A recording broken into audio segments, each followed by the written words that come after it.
네, 우리 말씀 봅니다. 요한복음 12장.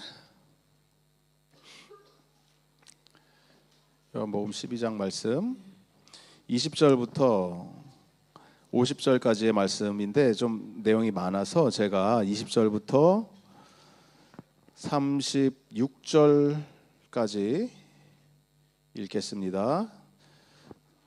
20절부터 36절, 37절부터 함께 교독해 주시면 됩니다. 명절에 예배하러 올라온 사람들 가운데 그리스 사람이 몇 있었는데 그들은 갈릴리 베세다 출신 빌립에게로 가서 청하였다. 선생님, 우리가 예수를 뵙고 싶습니다. 빌립은 안드레에게로 가서 말하고 안드레와 빌립은 예수께 그 말을 전하였다.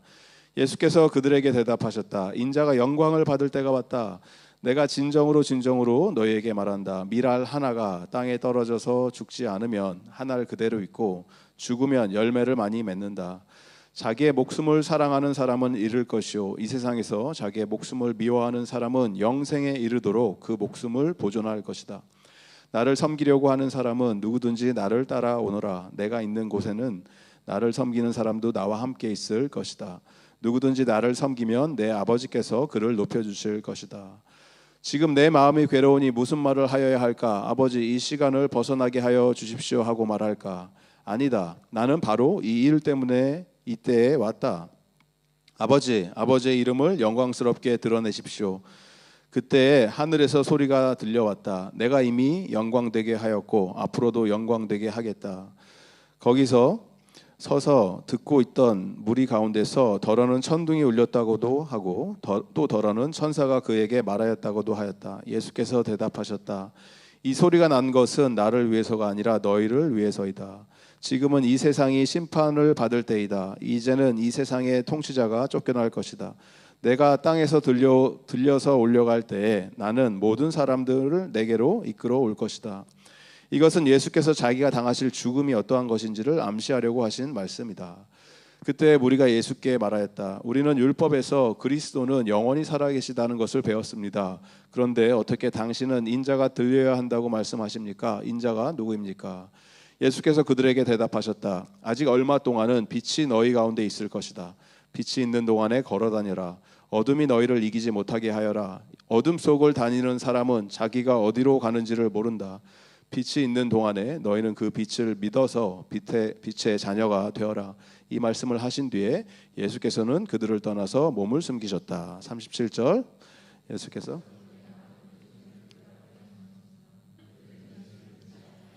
그리하여 예언자 이사야가 한 말이 이루어졌다. 주님, 우리가 전한 것을 누가 믿었으며 주님의 팔이 누구에게 나타났습니까? 주님께서 그들의 눈을 멀게 하시고 그들의 마음을 무디게 하셨다. 그것은 그들이 눈이 있어도 보지 못하게 하고 마음으로 깨달아서 돌아서지 못하게 하여 나에게 고침을 받지 못하게 하려는 것이다.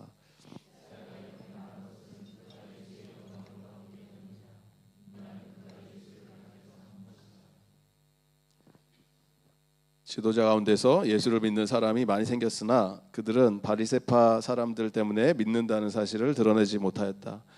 그것은 그들이 회당에서 쫓겨날까 봐 두려워했기 때문이다.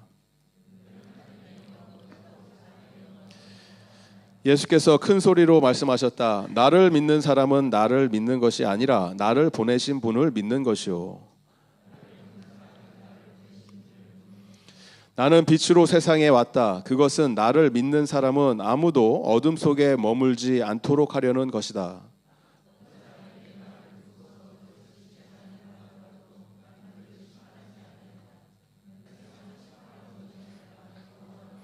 나를 배척하고 내 말을 받아들이지 않는 사람을 심판하시는 분이 따로 계시다. 내가 말한 바로 이 말이 마지막 날에 그를 심판할 것이다.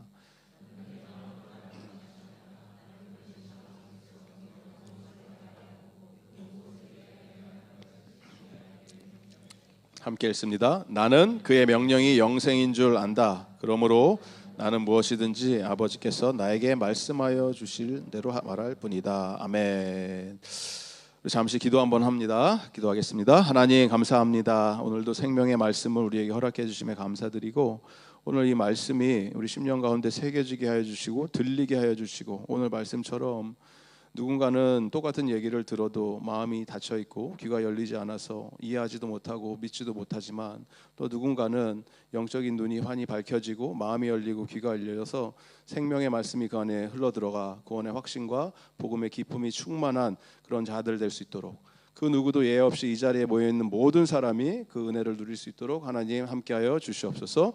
감사하며 예수님의 이름으로 기도드립니다. 아멘. 오늘 요한복음 12장을 끝으로 예수님께서는 이 이후에 더 이상 공적인 사역을 하지 않으십니다. 12장까지가 퍼블릭 미니스트리, 공사역을 하셨고 13장부터는 이제 제자들, 직계 제자들 있죠. 12명 제자들의 발을 씻기시고 서로 사랑하라고 말씀을 전해주시고 이들을 위해서 중보기도 해주시고, 그리고 십자가를 지시고 돌아가시고 부활하세요. 그러니까 공적인 사역은 여기서 끝이 나요. 12장에서 공적인 사역이라고 한다면 퍼블릭 미니스트리, 말 그대로 사람들에게 다가가시고 그들을 치유하시고 고치시고 말씀을 선포하셨던 사역이 여기 오늘 읽으신 이 말씀에서 끝이 나게 되는데, 항상 끝이 중요하잖아요. 마무리가. 예수님이 어떻게 마무리하시는지를 여러분이 생각하시면서 오늘 말씀을 묵상하시면 돼요.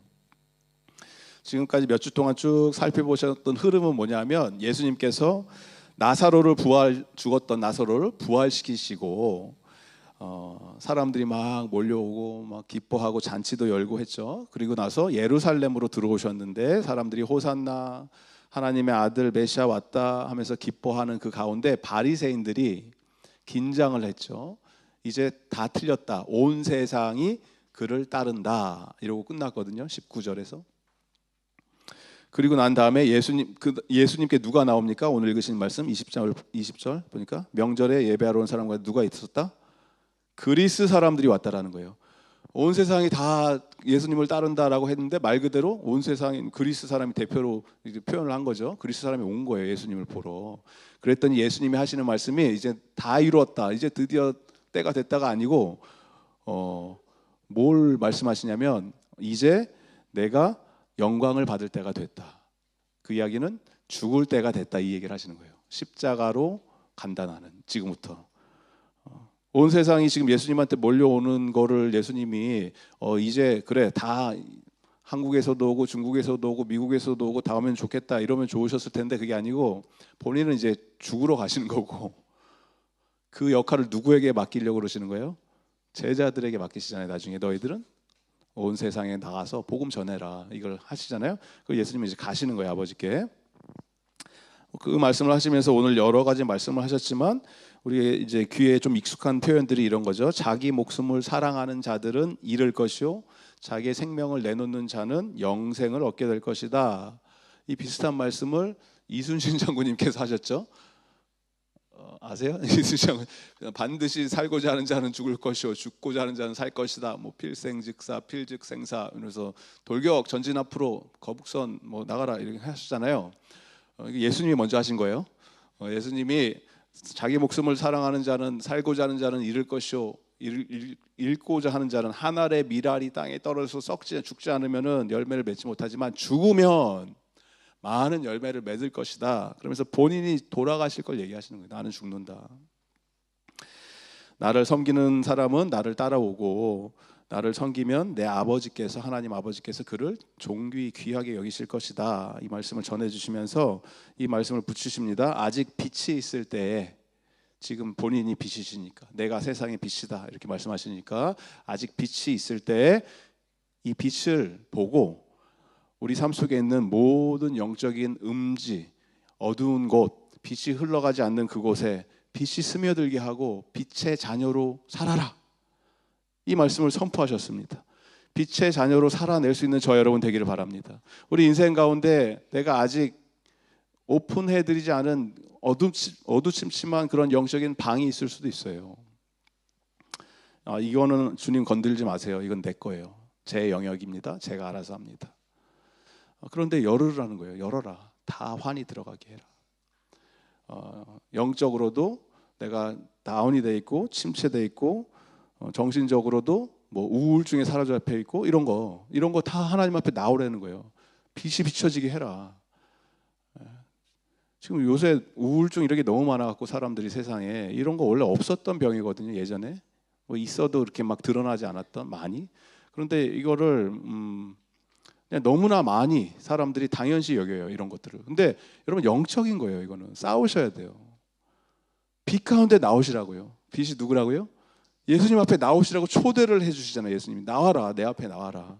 그러면 예수의 그리스도의 생명의 빛이 비춰지면은 우리가 그 모든 어둠의 영이 사라지게 될 줄 믿습니다. 그렇게 기도를 하셔야 돼요. 혹시 내가 뭐 좀 다운돼 있다, 내 영혼이 낙심돼 있다 이럴 때마다 여러분이 선포하시기 바랍니다.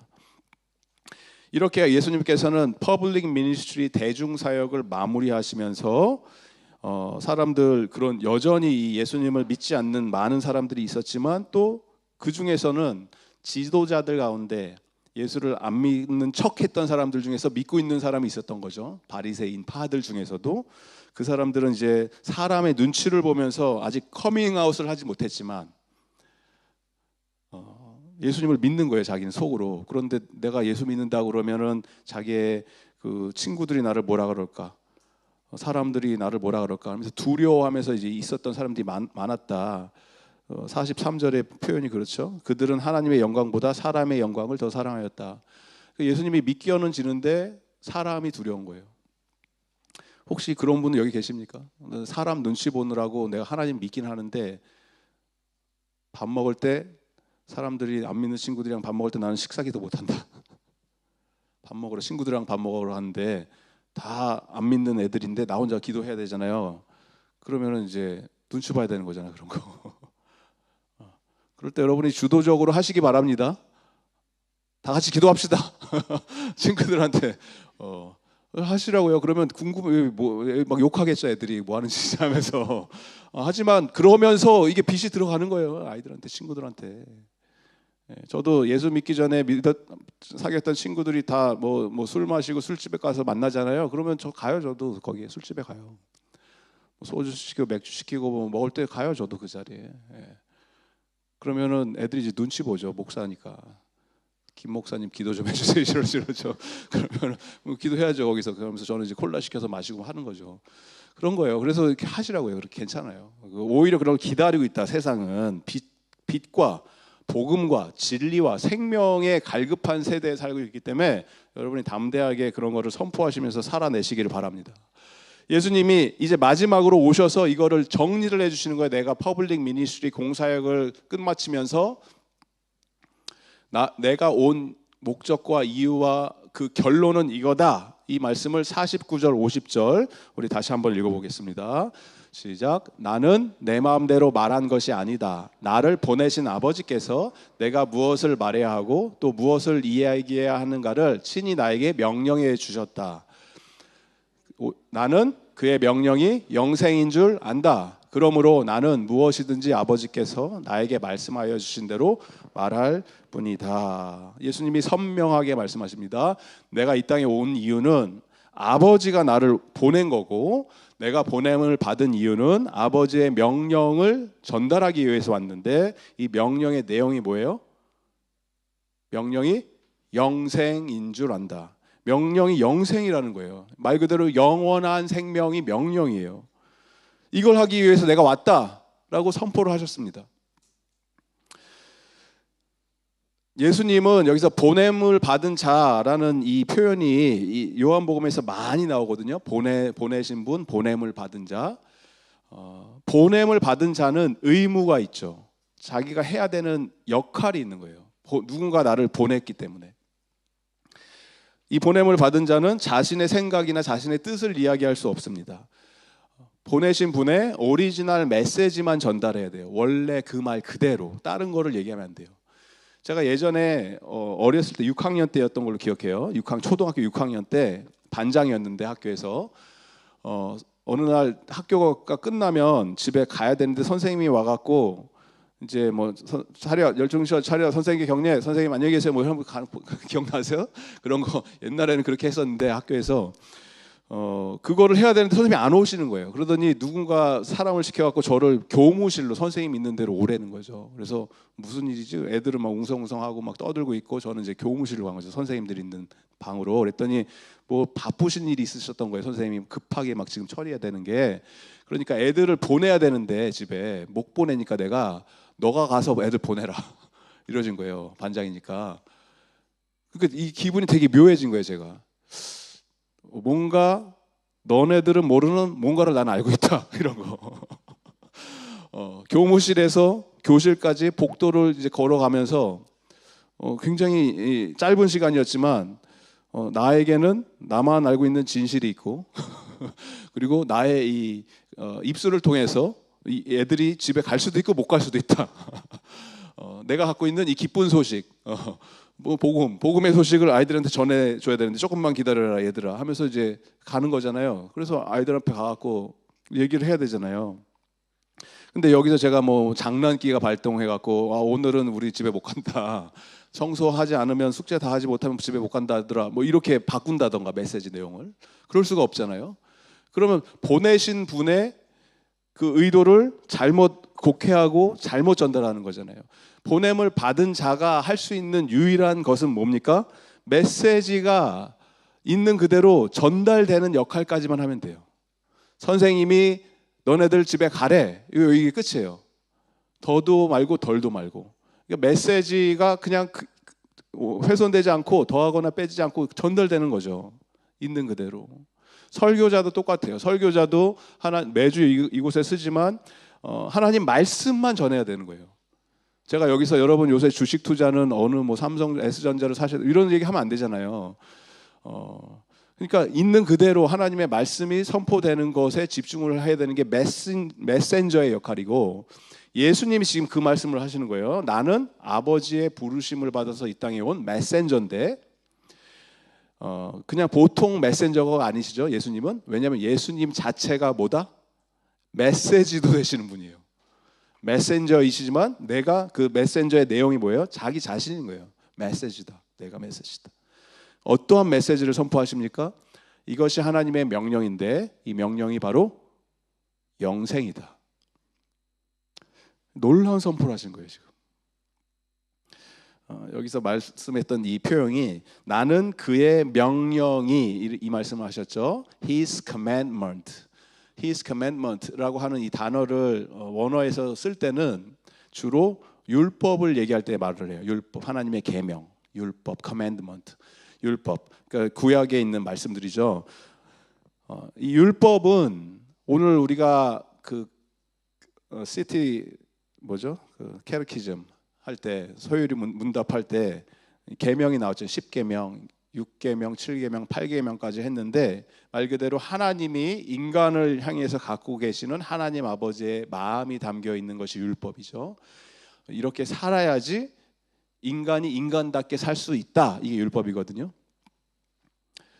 지금 세상이 혼란스럽잖아요. 어수선하잖아요. 막 뭐 여러 가지 뭐 전쟁, 뭐 기근, 지진 그런 것뿐만이 아니라 인간과 인간과의 관계에 있어서도 어떤 뭐 사람과 대인 관계가 기준이 너무 애매해져 갖고 사람을 죽이는 게 그렇게 대수롭지 않은 사회가 됐죠. 묻지마 뭐 살인 이런 거. 그리고 도적질하고 간음은 뭐 거의 뭐 요새 보니까 죄도 아니대요. 그냥 뭐 사랑하니까 그랬어요. 뭐 이러대요. 자기 사랑하는 사람을 두고 다른 사람들하고 이렇게 외도를 하면은 사랑이니까 괜찮다라고 하는 게 사회가 막 받아주는 약간 이상해지는 사회에 살고 있잖아요. 뭐 이런 그 동성연애 이런 거 말할 것도 없고 성경이 말하는 하지 말라고 하는 것들에 대한 기준들, 하나님의 율법이나 계명이나 하나님이 인간 사회가 인간답게 살기 위해서 정해 놓으신 이 모든 기준들이 어떤 사회예요? 다 무너져 버렸고 무시당하고 거기로부터 등을 돌리고 멀어지는 사회에 살고 있죠, 우리가. 그래서 우리가 다시 한번 돌이켜 봐야 되는 거예요. 이게 당연한 게 아니고 하나님께서 우리에게 주신 하나님의 계명이라는 것, 율법이라는 것, 하나님의 본 뜻이 무엇인지를 먼저 알고 있어야지 무엇이 잘못됐고 이것이 지금 심각하게 뭔가 문제가 생겼다는 걸 깨달을 수 있는 기준이 생긴다는 거예요. 율법이. 그걸 지키고 안 지키고는 둘째고. 그래서 율법을 얘기하고 죄를 얘기할 때는 항상 그 관역에서 벗어나는 걸 얘기합니다. 단어 뜻이, 죄라고 하는 단어 뜻이, 화살을 쐈는데 올림픽에서 한국이 금메달 휩쓸이했잖아요. 휩쓸이 했는데 화살을 쐈는데 이게 관역에 맞는 게 아니고 엉뚱한 곳에 가서 꽂히는 것이 뭐라고요? 성경이 죄라고 얘기한다고요. 한국 선수하고 그 금메달리스트하고 같이 붙었던 아프리카 사람 한 명이 쐈는데 1점 맞았잖아요. 아세요? 그거 보셨어요? 한국 이 선수는 10점을 맞췄는데 관역에 정중앙에 옆에서 쏘던 사람은 1점을 맞춰버린 거예요. 아프리카 분이. 나라가 기억이 안 나는데. 그러니까 어디서 양궁을 배웠습니까? 너무 보통 그 올림픽 선수니까 한 7점은 맞춰야 될 거 아니에요. 7점 잘 실수하면 6점. 그런데 1점을 맞히니까 화면에도 안 나오는 거예요. 그 카메라 앵글에. 거기 맞힌 적이 없으니까 그 누구도. 그런데 이 사람이 인기가 되게 많아졌어. 사람들이 막 너무 좋아하는 거예요. 막 환호하고 오히려 금메달리스트보다 더 박수를 쳐주는 거예요. 이 사람한테. 위로하느라고 격려하느라고 쳤겠죠. 근데 이런 게 있는 것 같아요. 사람들의 마음이. 너무 사람이 완벽하고 잘하고 실수도 없는 것 같고 믿음도 너무 좋은 것 같고 항상 바른 생활 사나이고 이러면은 대단하다 싶지만 조금 속된 말로 재수 없잖아요. 모든 걸 다 잘하면 사람이 뭔가 이렇게 좀 어수룩하고 실수도 있어야 되고 못하는 게 있어야지 나도 같이 위로도 받고 그럴 거 아니에요. 인간이요, 의인은 없나니 하나도 없어요. 완벽한 인간은 존재하지 않습니다. 모든 사람들이 범죄를 하였고 그 죄의 대가로 우리가 받게 되는 것은 죽음이라고 하는 거예요. 죽음. 죄의 삭은 사망이기 때문에. 그래서 모든 사람들이 하마르티아, 헤트, 죄의 영향 속에 받으면서 그렇게 신음하고 있었을 때 하나님께서는 뭘 명령하세요? 너희들에게 내가 주는 것은 죽음이 아니고 뭐예요? 영원한 생명이다. 이 말씀을 하시면서 아들 예수를 통해서 이거를 받는 법을, 영생을 우리가 깨닫는 방법을 또 누리는 방법을 예수님을 통해서 보여주시는 건데,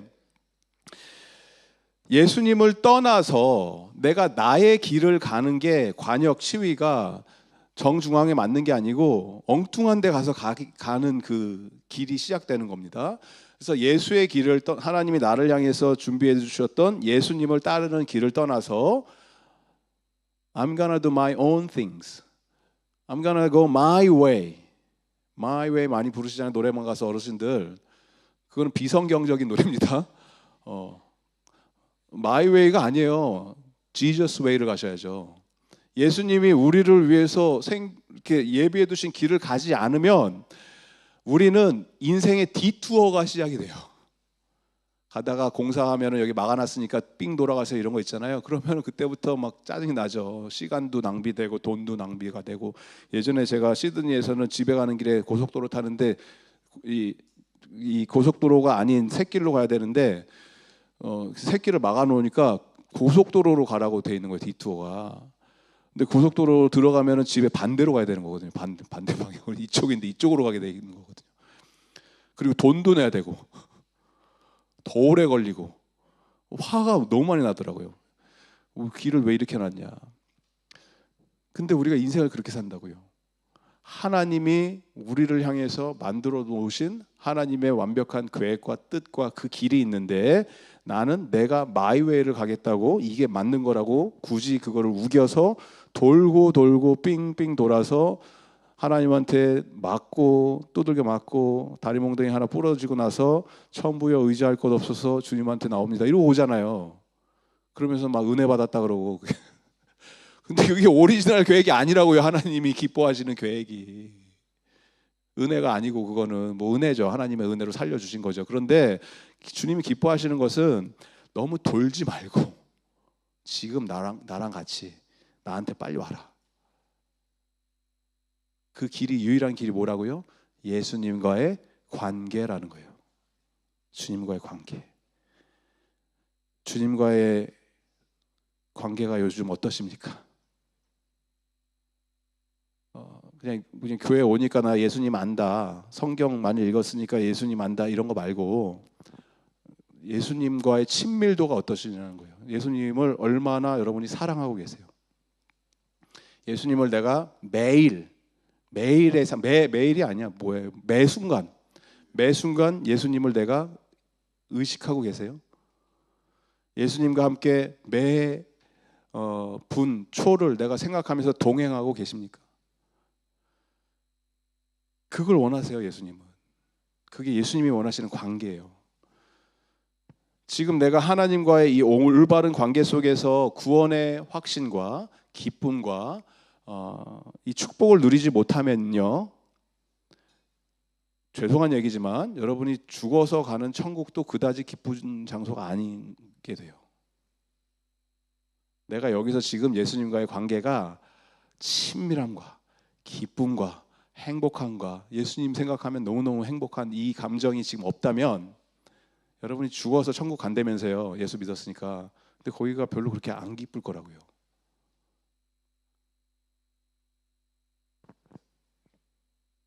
예수님이 오늘 우리에게 약속해 주시는 게 뭐예요? 하나님의 명령인 무엇을 소유하라고요? 영생을 지금 소유하고 복음의 감격과 복음의 기쁨과 죄사함의 용서와 하나님과의 관계를 통해서 세상이 줄 수 없는, 세상의 금은 뭐와 로또 100 밀리언 당첨돼도 줄 수 없는 그 기쁨을 지금 여러분이 소유하고 누리실 수 있기를 예수 그리스도 이름으로 간절히 축복드립니다. 이게 복음이에요. 복음이 뭐가 복음이에요? 좋은 소식이라면서요. 좋아야 될 거 아니에요, 나한테. 뭐가 실질적인 유익이 있어야 될 거 아니에요, 좋은 게. 이게 내가 느껴지지 않으면요, 여러분 예수 모르시는 거예요. 예수 못 만난 거예요. 교회 백나라도 소용없어요. 직분으로 장로, 권사, 천국까지 못합니다. 직분으로 아무 의미 없습니다. 목사라고 천국 가는 거 아니에요. 내가 예수님을 이렇게 인격적으로 만나서 관계가 없으면 I never knew you 이렇게 얘기하신다고. 예수님이 Who are you? 얼마나 억울하겠어요. 나는 그 천국 문턱까지 앞에 가긴 갔는데 모르신다 그러면 예수님이. 예수님을 진짜 실제적으로 만나시기 위해서는 그걸 하기 위해서 예수님이 이 세상에 오신 거거든요. 그걸 경험하라고. 2000년 전에 예루살렘에 예수님이 활동하셨을 당시에 처음에 예수님을 만나고 인격적으로 깨달았던 제자들은 예수님이 어떤 분이셨냐면 그냥 그들이 흔히 볼 수 있었던 30대의 중동에 있는 어떤 청년의 모습이에요. 이해가 되세요? 인간이었다고. 인간 100% 그냥 인간을 본 거예요. 이 사람들은 초대 기독교의 크리스천들이라고 하는 사람들은 예수를 볼 때 그냥 사람을 본 거예요. 사람. 근데 인간이지만 하나님이시잖아요. 하나님이시지만 완전한 인간이셨잖아요. 우리가 이렇게 이제 예수님을 보는 거잖아요. 근데 우리는 받아들이는 순서가 바뀌었다고요. 저와 여러분은. 어렸을 때부터 아니면은 나중에 뭐 나이가 들어서 교회를 오셨을 때 예수님을 인간 예수를 본 게 아니잖아요. 우리는 그냥 하나님이라고 하는 분이 계신데 하나님이 예수님이십니다. 그러니까 예수님이 당연히 그냥 자연스럽게 하나님이신 걸로 믿게 된 거잖아요. 우리는. 근데 원래 사람들은 처음에 예수를 믿었던 사람들은 인간을 본 거라고요. 사람을. 그걸 뭘 얘기하고 있어요, 우리에게? 말 그대로 인간이었기 때문에 예수님은 우리가 받는 유혹과 고통과 아픔과 슬픔과 기쁨과 즐거움과 배고픔과 성욕도 느끼셨겠죠. 인간이니까. 그랬던 예수님, 모든 걸 우리가 동일하게 경험하셨던 그 예수님.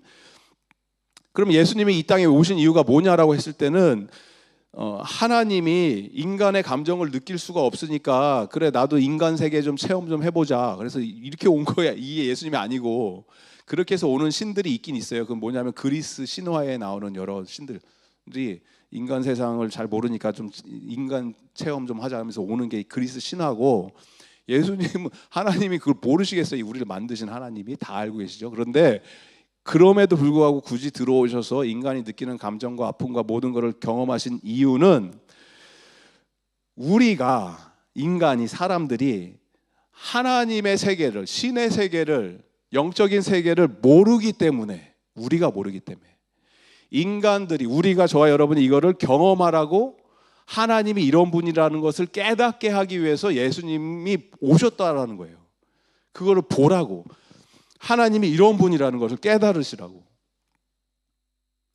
그 모습을 통해서 예수님이 우리에게 보여주신 게 뭐예요? 온전한 인간의 모습이 어떠한 것인가를 예수님이 보여주시고, 거기서 드러났던 그 단 하나의 우리는 100% 감당할 수 없었던 게 뭐냐면 바로 순종이라고 하는 거예요. 순종. 100% 순종. 아버지께 단 한 번도 실패하지 않고. 순종이란 뭐냐면 나의 위에 있는 권위에 내가 좋은 태도로 그분의 지시와 말씀을 따르는 게 순종이거든요. 내 위에 있는 권위들, 뭐 부모님이 될 수도 있고 대통령이 될 수도 있고. 요새 완전 권위가 막 바닥을 친 거를 부족해 갖고 저기 지하 몇 층까지 내려가고 있죠. 대통령이라고 하는 사람을, 권위를 완전 무시하는 세대에 살고 있잖아요. 군인도 마찬가지. 군인, 옛날에 군인들의 권위가 엄청 높은, 군인도 뭐 엄청 욕 먹잖아요 요새 한국에. 이런 권위들이 무너진 사회에 살고 있거든요. 우리가 부모님 권위도 인정을 잘 안 해주는 자녀들이. 근데 예수님이 우리에게 보여주신 순종이라고 하는 것은 하나님 아버지의 말씀의 권위에 순종을 하는데, 그냥 네 알겠습니다 따라가겠습니다가 아니고 어떤 태도로? 좋은 태도로. 자녀들이 부모님 말씀을 잘 듣는 애들도 있고 안 듣는 애들도 있잖아요. 아이들을 키우다 보면은. 저희 집에 있는 애들은 이제 4명이 있으니까 좀 이제 그냥 대부분 잘 안 듣거든요. 근데 잘 안 듣는 애들 중에서도 더 안 듣는 애들이 있어요. 그러니까 뭐 예를 들어서 방 청소해라, 뭐 쓰레기통 좀 갖다 비워라 이러면은 하긴 해요. 하긴 하죠. 시키니까, 엄마 아빠가 시키니까. 안 하면 밥을 안 주니까.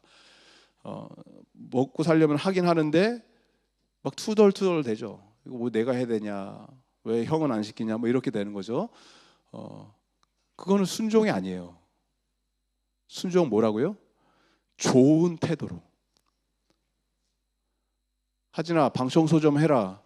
예 아바마마 지금 즉시 순종하겠습니다. 이래야죠. 이게 순종이라고요. 예. 쓰레기통 좀 갖다 버려라 그러면은 네 어마마마 어머니의 말씀은 항상 옳습니다. 뭐 이래야죠. 이게 순종이라고요. 순종의 태도를 말씀을 드리는 거예요. 태도. 예수님께서 하시는 게 그거예요. 지금 말씀하신 게 49절 말씀이, 나는 내 마음대로 말한 것이 아니고 나를 보내신 아버지께서 내가 무엇을 말해야 하고 또 무엇을 이야기해야 하는가를 친히 나에게 명령해 주셨다. 그래서 본인이, 예수님이 하시는 모든 행동들, 모든 말씀들은 누구로부터 옵니까? 하나님 아버지로부터 오신 것을 그냥 있는 그대로, 그리고 그것을 하실 때 마음속에 아버지를 향한 경외심, 기뻐하심, 즐거움, 이런 걸 통해서 했다라는 거예요. 저와 여러분, 우리가 하나님을 사랑합니다, 하나님께 뭐 저의 뭐 생명을 드립니다, 뭘 다 드립니다, 뭐 이거 드립니다, 아까 예물도 헌금도 드립니다, 뭐 다 드렸잖아요. 그런데 여러분, 사실 저와 여러분, 우리가 드린다고 하는 것들이 원래 내 건 하나도 없어요.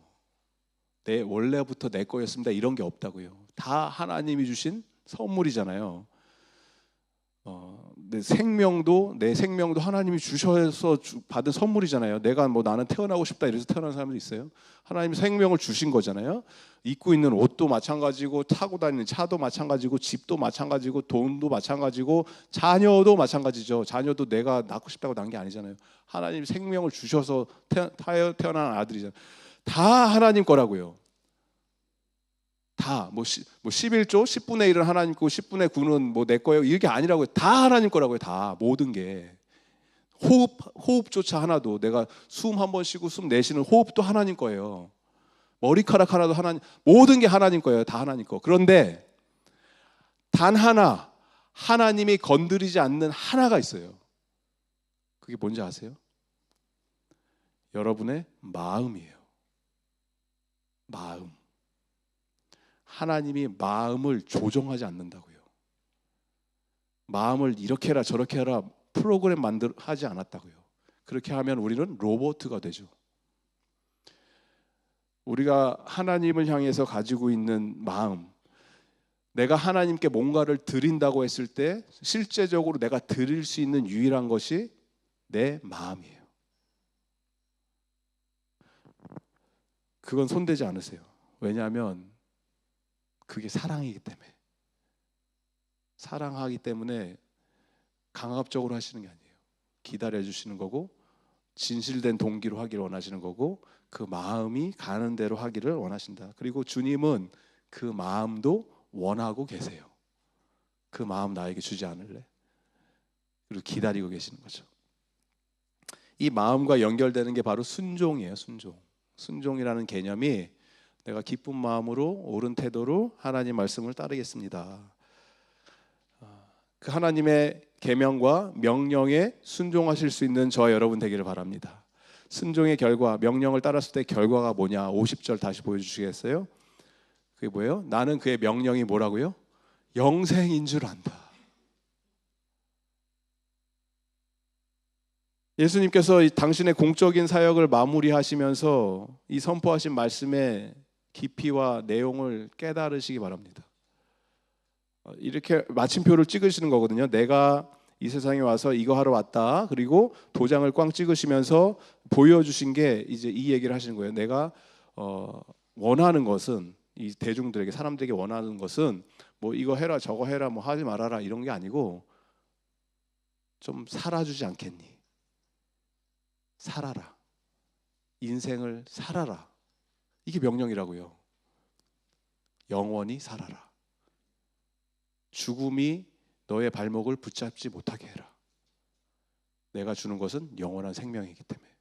이게 명령이에요. 위대한 명령에 순종하시기 바랍니다. 우리가 명령이라는 단어를 생각하면 혼돈스럽죠. 뭘 해야 되고 하지 말아야 되고. 하나님의 명령은 do's and don't 이게 아니에요. 이거 해라 하지 말아라가. 이거 뭐 무거운 짐을 얹혀 놓는 거잖아요. 명령이 그런 식으로 간다면. 근데 하나님이 원하시는 단 한 가지의 명령은 영원히 살아가라. 전도서 3장 11절에 이 말씀을 주세요. 하나님이 모든 것을 지으시되 때를 따라 아름답게 하셨고, 하나님이 모든 걸 여러분을 만드셨는데 때를 따라서 우리를 아름답게 그걸 만드셨고, 또 사람들에게는 영생을 사모하는 마음을 주셨느니라. 우리 마음에 이 영원한 것, 썩어 없어지는 것 말고 영원한 가치가 있고 아름답고 지속적인 것, 그게 뭐예요? 영원이잖아요. 영원을 우리가 사모한다고요. 간절히 갈망하는 마음을 주셨기 때문에 우리는 영원히 살아야 돼요. 그럼 영생이 뭐냐? 영생은 이것이니, 요한복음 17장 3절 말씀인데, 영생은 오직 한 분이신 참 하나님을 알고, 하나님을 아는 것, 또 아버지가 보내신 예수 그리스도를 어떻게 아는 것이다. 영생이 뭐라고요? 하나님을 아는 건데, 하나님을 알 수 있는 유일한 방법이 뭐예요? 예수를 아는 거예요. 알라신을 알아서는, 모하메드를 통해서는 하나님을 알 수가 없어요. 부처를 통해서는 하나님을 알 수가 없어요. 점집에 가서는 하나님을 알 수가 없어요. 우리가 하나님을 알 수 있는 유일한 방법이 뭐라고요? 예수 그리스도를 통해서 하나님이 이런 분이구나를 알게 된다라는 거예요. 그 하나님을 만나시고 아시고 예수님을 더 사랑하시고, 그러므로 말미암아 하나님 명령에 순종하시기 바랍니다. 영생을 얻으시기 바랍니다. 이게 다 연결되는 거예요. 하나님의 명령은 영생을 누리는 것이고, 영생을 하나님 아는 것이고, 하나님을 아는 유일한 길은 예수님을 아는 것이다.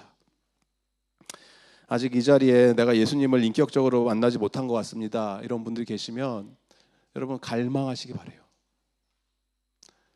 성경 공부에서 뭐 가르쳐줘서 예수님이 이런 분입니다 이런 거 말고, 세가족 교육하면서 예수라고 하는 그 주제에 대해서 뭐 1시간 뭐 1시간 반 이렇게 공부를 하는 거, 그 정도로 예수님을 안다고 하시면 안 되고, 여러분이 여러분 삶 속에서 가장 친하고 가깝게 지내는 그런 사람들을 떠올려 보세요. 그게 뭐 남편이 될 수도 있고 아내가 될 수도 있겠죠. 부부 관계는 그렇게 되기를 소망합니다.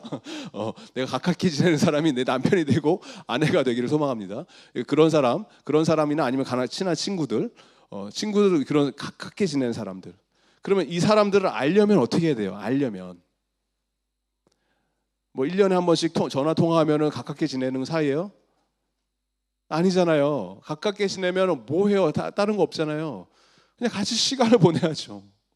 밥을 같이 먹어야죠. 같이 퀄리티 타임이 있어야 될 거 아니에요, 뭔가. 그래야지 알아갈 거 아니에요, 이 사람을. 뭐 여행도 같이 가고, 뭐 영화도 보러 가고, 놀러도 가고, 뭐 밥도 먹고, 뭐 가끔가다 싸우기도 하고, 그래야 알 거 아니에요, 사람과 사람이 서로. 하나님께서 우리가 예수님을 안다고 했을 때 기대하시는 거는 이런 거예요. 매 순간 내 삶의 호흡을 통해서도 그 예수 그리스도를 인지하는 훈련을 하시기 바래요. 정말 예수님 지금 살아계시지? 예수님 나와 동행하고 계시지? 예수님 나를 한순간도 떠나신 적이 없다고 하셨지? 그러면서 그 대화를 하시는 거예요, 예수님과. 그게 기도예요. 다른 기도가 딴 게 아니고. 예수님 오늘 나에게 뭐라고 말씀하실까? 말씀을 보는 게 뭐예요? 말씀을 읽는 거예요. 묵상하는 거예요. 큐티하시고.